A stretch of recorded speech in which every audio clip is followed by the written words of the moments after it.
You want to know why Donald Trump wants to ban voting machines? Today he posted about it in Truth Social. It's because Newsmax just agreed to pay $67 million to settle Dominion's defamation lawsuit for suggesting the 2020 election was stolen through the voting machines. That is the reason. Because this massive settlement proves he lost. They used the mail-in ballots to cheat. They got all the mail-in ballots by talking about COVID, the China virus, as I call it, to be more accurate. It was the least secure election in history, just like our voters on the worst. You pushed out on social media about doing away with mail-in ballots and potentially electronic voting machines. Can you expand on that and how important Well, that's a very off-topic, just really quickly. Mail-in ballots are corrupt. Mail-in ballots, you can never have a real democracy with mail-in ballots. And we, as a Republican Party, are going to do everything possible that we get rid of mail-in ballots. We're going to start with an executive order that's being written right now by the best lawyers in the country to end mail-in ballots because they're corrupt. And you know that we're the only country in the world, I believe, I may be wrong, but just about the only country in the world that uses them because of what's happened, massive fraud all over the place. We're going to stop mail-in ballots because it's corrupt. You know, when you go to a voting booth and you do it the right way and you go to a state that runs it properly, you go in, they even ask me. They asked me for my license plate, for identity. I said, I don't know if I have it. They said, sir, you have to have it. I was very impressed, actually. But it's very hard to cheat with mail-in voting. As you know what happens in California, it's so corrupt, where some people get 5, 6, 7 ballots delivered to them.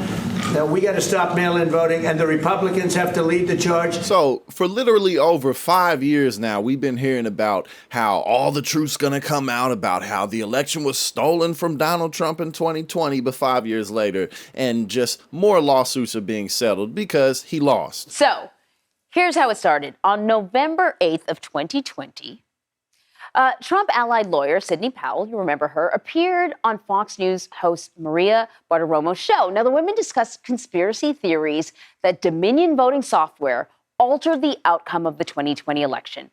For weeks then, afterwards, Fox News host and guests amplified these conspiracies on the network's channels. Then, behind the scenes, court documents have revealed something entirely different was happening. Fox News was panicking. Show producers, hosts, executives, they all discussed in private conversations that the audience was upset when the network called the election for President Biden. And they also acknowledged that viewers were drawn to election fraud allegation coverage and that they would go to other networks if it wasn't on Fox's airwaves. A text message from Bill Salmon, he was, that's in November of 2020, he was Fox News's the network's managing editor. In that text message, he says, quote, more than 20 minutes into our flagship evening news broadcast, and we're still focused solely on supposed election fraud a month after the election. It's remarkable how weak ratings make good journalists do bad things. So after that, after Fox began giving the allegations extensive coverage, let's get that up there for you, Dominion started sending the network fact-checking emails and retraction requests, which the company alleges were ignored. Dominion argued in a court filing that 19 of the 20 broadcasts it claims were defamatory occurred after the company began sending fact-checking emails. Eventually, Dominion filed defamation suits against organizations and people it felt were responsible for spreading these conspiracy theories, and that, of course, included Fox News, Sidney Powell, and One America News Network. Moments ago, we learned there is a settlement in the high-stakes trial between Dominion Voting Systems and Fox. Dominion was suing Fox for $1.6 billion, saying that the network showed complete and utter disregard for truth and facts and accuracy when they allowed guests and hosts to push false conspiracy theories that the 2020 election had been stolen from Donald Trump. CNN's Oliver Darcy is outside the courthouse in Delaware. Oliver, what do we know about the settlement? We know right now, the judge just announced actually moments ago, Jake, that this case has been settled out of court. You've got President signing executive order on Krebs, who for years said Mike Lindell's wrong because this is the most secure election history. And he was a government official. And President Trump has signed an executive order. He wants a full investigation of that. Whatever the facts are, he just wants to get them because this guy said from the beginning it's the most secure election. So we have That's that. right. Also, Tulsi over at DNI is saying now, because she controls or she manages 17 intelligence agencies and services, the biggest ones with all the signal intelligence. She's actually coming out and saying they're finding evidence now that would lead to support your theory that these machines are actually hackable, correct? And Yes, Krebs that is absolutely and the machine correct. guys, I guess, they said for years, and they said in Kerry Lake situation, all these different situations, Right. that it is they can't be hacked. And so now the government's actually on a two-pronged approach, the investigation of Krebs, of how did he actually say it was the most secure election ever. And on the other side, actually DNI actually coming out and saying now, hey, we have evidence. Do you believe that that's going to vindicate you? Yeah, absolutely. That's what all these articles that came out yesterday.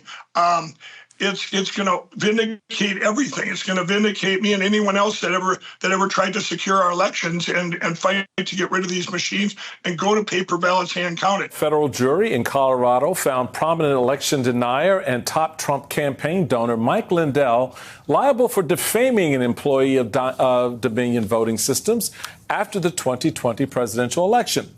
Lindell was sued by Dominion executive Eric Coomer after he called Coomer a, quote, traitor and claimed he stole the election.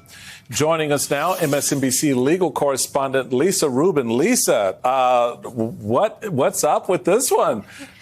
This is an interesting storyline developing here with this case. It's definitely an interesting one, Michael. And, sometimes you lose by winning and other times you win by losing. This is definitely one that on the result itself, Eric Coomer won, but I want to remind you and our viewers, Eric Coomer had sued Mike Lindell and his companies Frank Speech and MyPillow for $67.2 million. Today, the jury decided that he is owed only $2.3 million. He sued on a variety of statements that Mike Lindell had made about Dominion and his own role in the alleged stealing of the election. Jury found that only 2 of them counted as defamation. Told the president in no uncertain terms that I did not see evidence of fraud and that would have affected the outcome of the election. And frankly, a year and a half later, I haven't seen anything to change my mind on that. Absolutely zero basis for the allegations.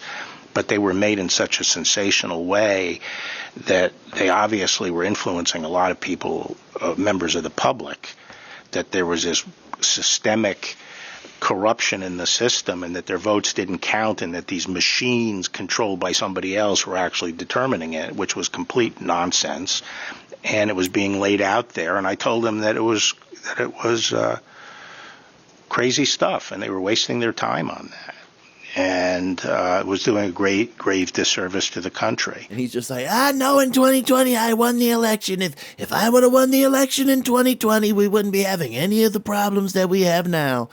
Except that all these new problems under his administration, of course, that's not his fault. He's totally a victim of all that. It's everyone else's fault. It's not his fault. The rules of political gravity absolutely apply to Donald Trump, and the USS Donald Trump is taking on a lot of water. What are we talking about? Trump's net approval rating. Look, he started off back in January +6 points on the net approval rating, -3 in March, -7 in May, and now he's at a term too low at -11 points. His net approval rating has dropped nearly 20 points in the aggregate since the beginning of his presidency. The American people do not like what they're seeing, and Donald Trump's administration is in a ton of trouble at this point in the minds of the American voters. Well, on what issues do the American voters seem to disapprove of him? They disapprove of him on all of the issues. He's underwater on all the major issues of the day. Trump's net approval rating on all the major issues, -5 points on immigration, his best issue. He's underwater. How about the economy? That was what he was elected for. -14 points. How about foreign policy? -14 points. How about trade and those tariff wars? -15 points. And of course, the Epstein case, the lowest of the bunch, -37 points, 37 points below water. My goodness gracious.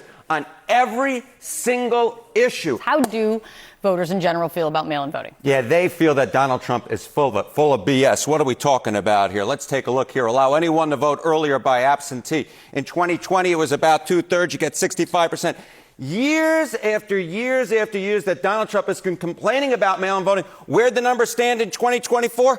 Basically the same. 60% of voters say that anyone should be allowed to vote either early or by absentee without needing an excuse. And that actually includes, get this, even 37% of Republicans. You have a substantial portion of Republicans who believe that voters should be in fact allowed to vote either early or absentee without an excuse. So the bottom line is the American people aren't with Donald Trump. They think he's full of it. And it's hilarious to me because it's like, this man's world is literally completely collapsing around him. Like, I don't care how you feel about him. That's just what it is. I mean, his approval ratings tanking. He's pissed off all the groups, including, or rather, especially 18 to 29 group, that crowd. He's dropped by 27 points since Inauguration Day because he's just failed on all of his campaign promises. And it's so clear to everybody that he's a buffoon who doesn't know what he's doing. It's just an endless cycle of lies and nonsense and BS with Donald Trump. But of course, he's bringing back his election lies because what else does he have to talk about?